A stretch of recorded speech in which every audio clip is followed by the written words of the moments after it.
नमस्कार। वर्णिका हिंदी के खास कार्यक्रम बिंदास बोल में आप सभी का स्वागत है। आपके साथ मैं हूं संतोष सारंग। पूर्व केंद्रीय मंत्री रामविलास पासवान के सुपुत्र चिराग पासवान ने हाजीपुर संसदीय क्षेत्र से लोजपा रामविलास के टिकट पर गुरुवार को अपना नामांकन पर्चा दाखिल कर दिया है। नामांकन दाखिल करने के बाद उन्होंने रोड शो किया है और बाबा साहेब डॉक्टर भीमराव अंबेडकर की प्रतिमा पर माल्यार्पण किया। इसके बाद क्या हुआ वो हम अपने पैनलिस्ट से समझेंगे।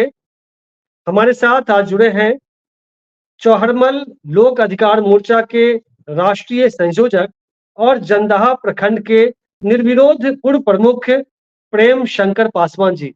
तो प्रेम शंकर जी, सबसे पहले आपका वर्णिका के इस मंच पर स्वागत है। हुआ क्या है हाजीपुर में, बहुत आखिर बहुत हुआ क्या है? धन्यवाद आपको भी। बहुत जी बहुत धन्यवाद आपको भी। जी जी, स्वागत है।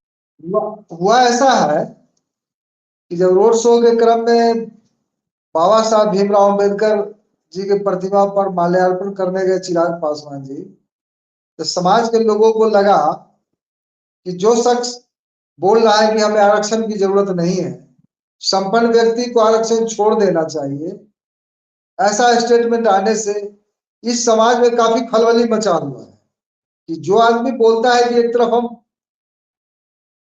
को आरक्षण नहीं चाहिए, हमको सुविधा नहीं चाहिए, और बाबा साहब का दिया हुआ संविधान पर एक बार चर्चा नहीं करता है, और वो व्यक्ति बाबा साहब के प्रतिमा पर माल्यार्पण करता है, तो ऐसे में लोगों को, स्थानीय लोगों को लगा, नौजवान लोगों को, जो उनके संपर्क से लोग आते हैं, कि मेरे साथ छल हो रहा है, और छली व्यक्ति है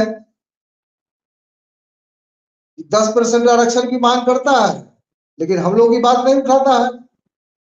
इसलिए कहीं उन लोगों को लगा कि से शायद जो 10% की बात करते हैं उसकी मानसिकता में खेल रहे हैं, उनकी मानसिकता में चले गए हैं, इसलिए नहीं उन्होंने तो लोगों ने जी, गुरुवार को जो घटना हुई, यही हुआ था ना कि माल्यार्पण करने के बाद पासवान समाज के लोगों ने ही शुद्धिकरण का कार्य किया, या बाकी दूसरे समाज के लोग भी थे? सिर्फ दलित समाज के लोग थे? नहीं, सिर्फ पासवान समाज के लोग ही थे।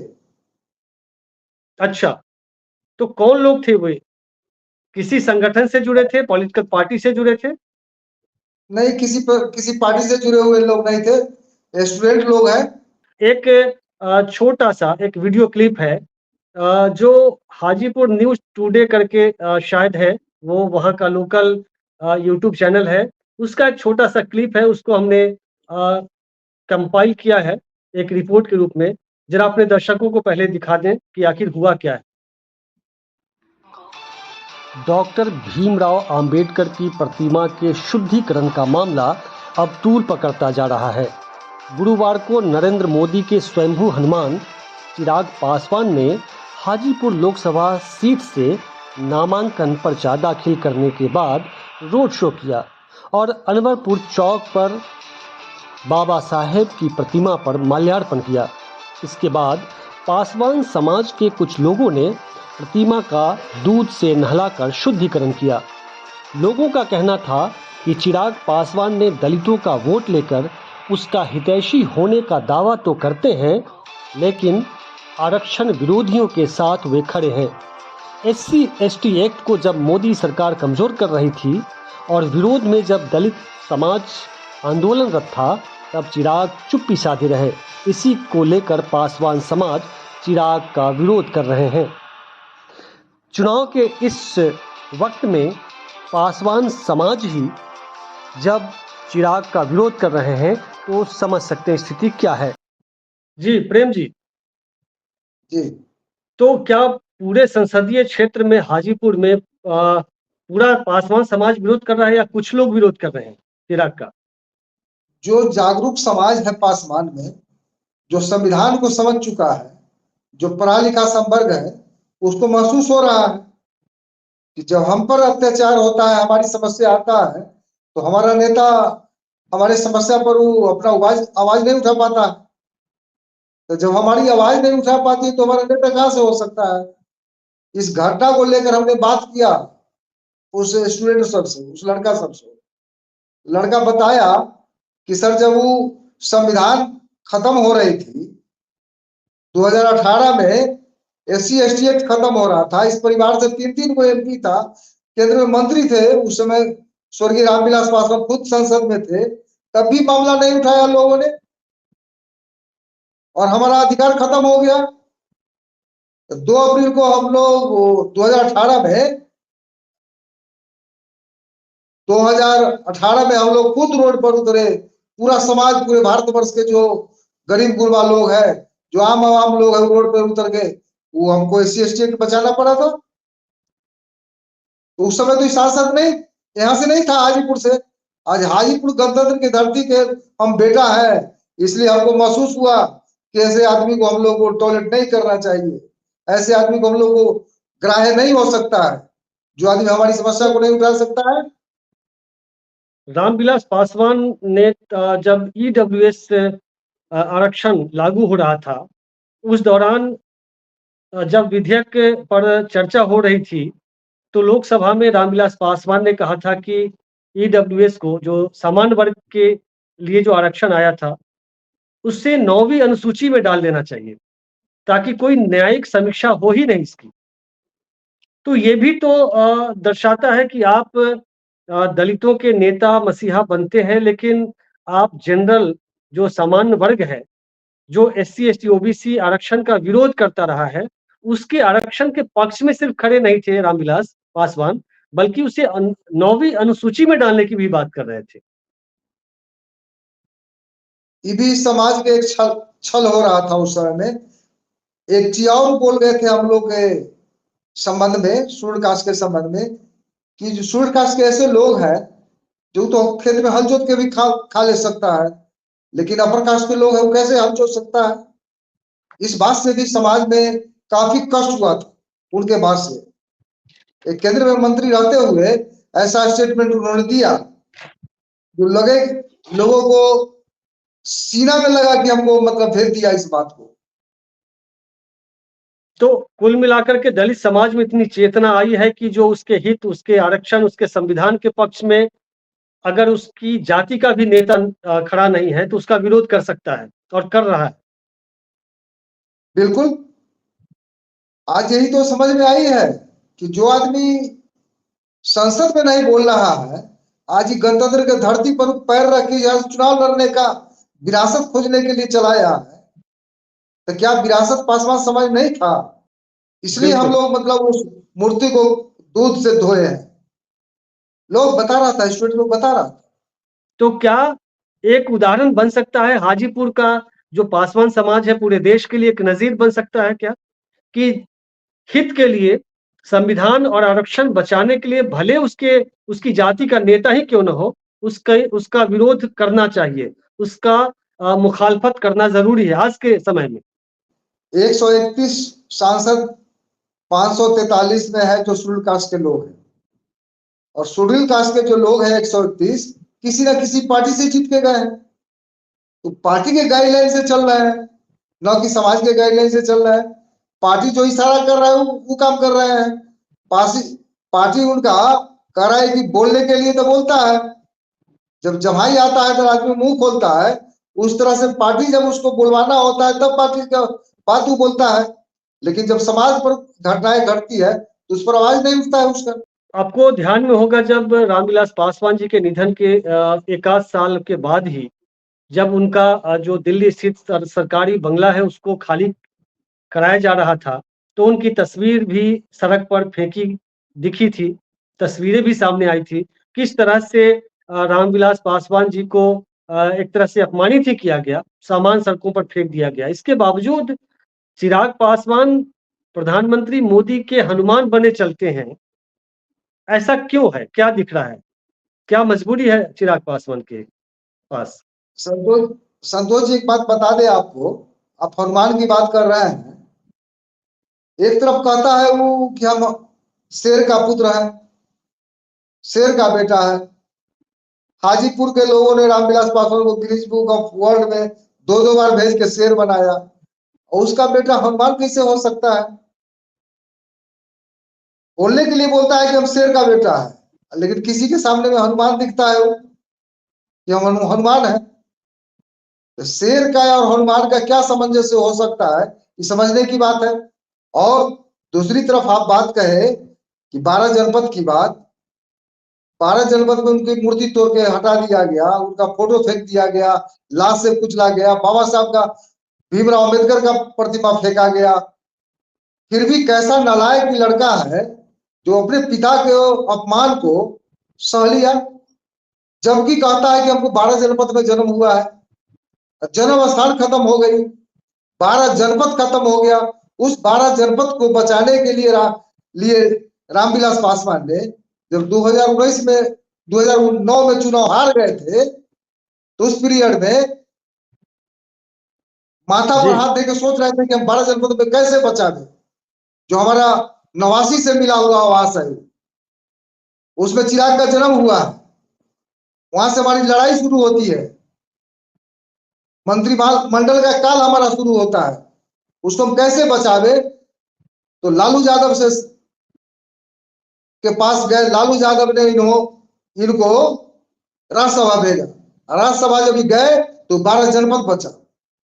और जो समझिए आज हाजीपुर में विरासत खोजने लड़का आया है चिराग पासवान, वो विरासत तो 12 जनपद का बचा नहीं सका, जो दिल्ली का आवाज था, जबकि इनका चाचा मंत्री था, 5 एमपी था, ये खुद एमपी थे, तब भी नहीं बचा पाए। जी, हमारे साथ जुड़ गए हैं डॉक्टर श्री भगवान राय जी, वकील हैं, प्राध्यापक है। स्वागत है सर आपका। चलिए, आपका बहुत बहुत धन्यवाद। आवाज जा रही है? जी जी, वही बातचीत हम लोग कर रहे थे। जो जी हाजीपुर में जो हुआ है, चिराग पासवान के नॉमिनेशन के बाद जब उन्होंने माल्यार्पण बाबा साहेब की प्रतिमा पर किया, उसके बाद शुद्धिकरण का कार्यक्रम जो चला था, उसको लेकर के जो मुझे जानकारी मिल रही है कि जो लोग थे उनको धमकी मिल रही है, उनकी कुंडली खंगाली जा रही कि कोई केस मुकदमा तो नहीं है, उन पर दबाव बनाया जा रहा है। तो विरोध करना तो लोकतांत्रिक अधिकार है। अगर बाबा साहब की प्रतिमा का शुद्धिकरण किया दूध से, तो क्या कानूनी रूप से अपराध है क्या ये विरोध करना? देखिए, यह कहीं से कानूनी अपराध नहीं है। यह संवैधानिक अधिकार है कि चाहे उम्मीदवार हो या व्यक्ति विशेष हो, जो विशिष्ट व्यक्ति होते हैं और खास तौर से चुनावी माहौल में जो उम्मीदवार होते हैं, तो उनसे पूछा नहीं जाता है, उनका जो कृत्य है, उनका जो व्यवहार है, उस पर चर्चा होती है। यह तो संवैधानिक अधिकार है। अगर पासवान समाज ने या किसी पिछड़ा वर्ग ने ऐसा अगर विरोध किया है, तो यह गलत नहीं है, कहीं से भी गलत नहीं है। और यह संवैधानिक अधिकार है कि कोई भी उम्मीदवार हो, कोई भी विशिष्ट व्यक्ति जिससे जो नेतृत्व करता हो, चाहे जिससे अपेक्षा रहती है समाज का, अगर उस पर खड़े नहीं उतरते हैं तो उनका विरोध जायज है, और जायज ढंग से उन्होंने विरोध किया है। ऐसा नहीं किसी व्यक्ति विशेष या पार्टी पर आक्षेप लगाया हो, ऐसा कहीं कोई नहीं है। जो अपेक्षाएं थी चिराग पासवान जी से, वो कहीं न कहीं से पासवान समाज वो दुखित है और अपना दुख व्यक्त किए हैं। और बाबा साहब अंबेडकर जी का जो माल्यार्पण करने गए हैं, तो कहीं से भी लगता है कि बाबा साहब के विचारधारा के अनुरूप इन्होंने कहीं ऐसा कोई काम नहीं किया।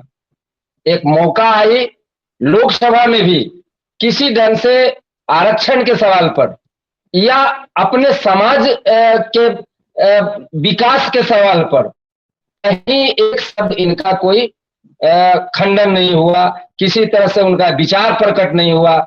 ये खास तौर से पासवान समाज में ये बात में दुखी है और दुख व्यक्त कर रहे हैं। एक बात जायज है।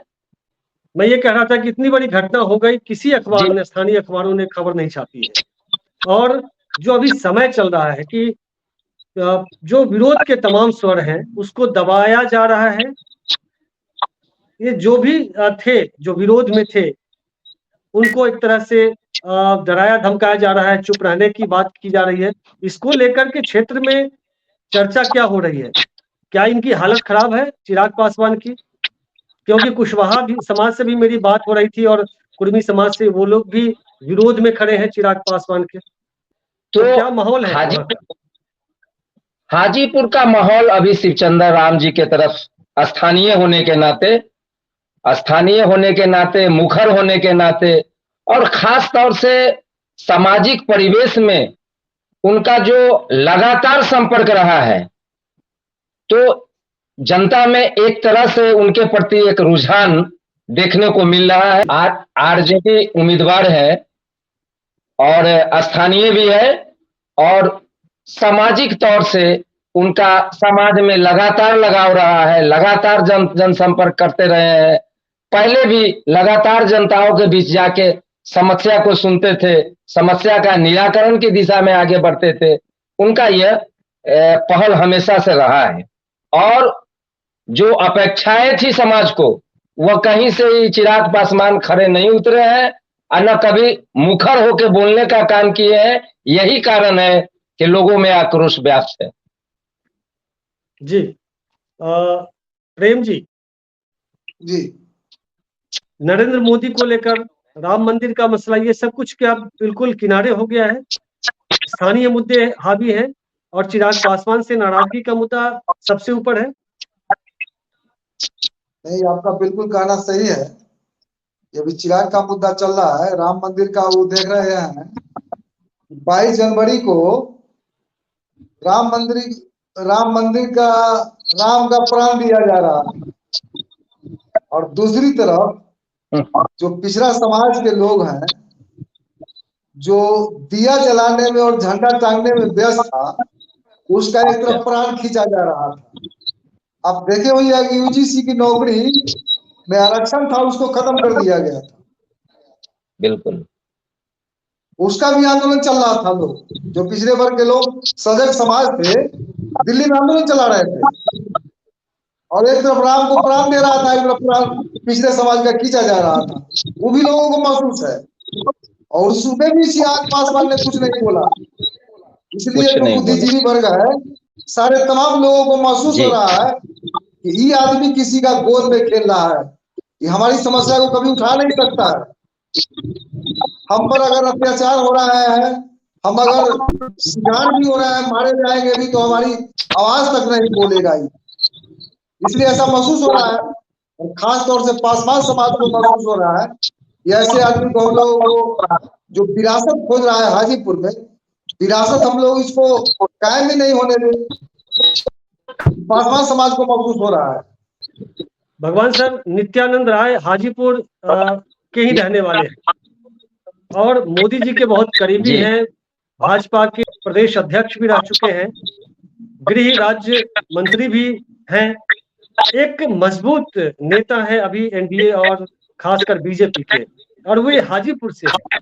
यादव समाज क्या नित्यानंद राय की तरफ है, या फिर शिवचंद्र राम राजद को लेकर, लालू या तेजस्वी को लेकर के इधर है? क्या है, कुछ तो डिवीजन होगा यादव वोटर्स में। यादव वोटर्स में हम समझते हैं 95% शिवचंद्र राम जी के तरफ है, और निश्चित तौर से शिवचंद्र राम जी को मदद करेंगे।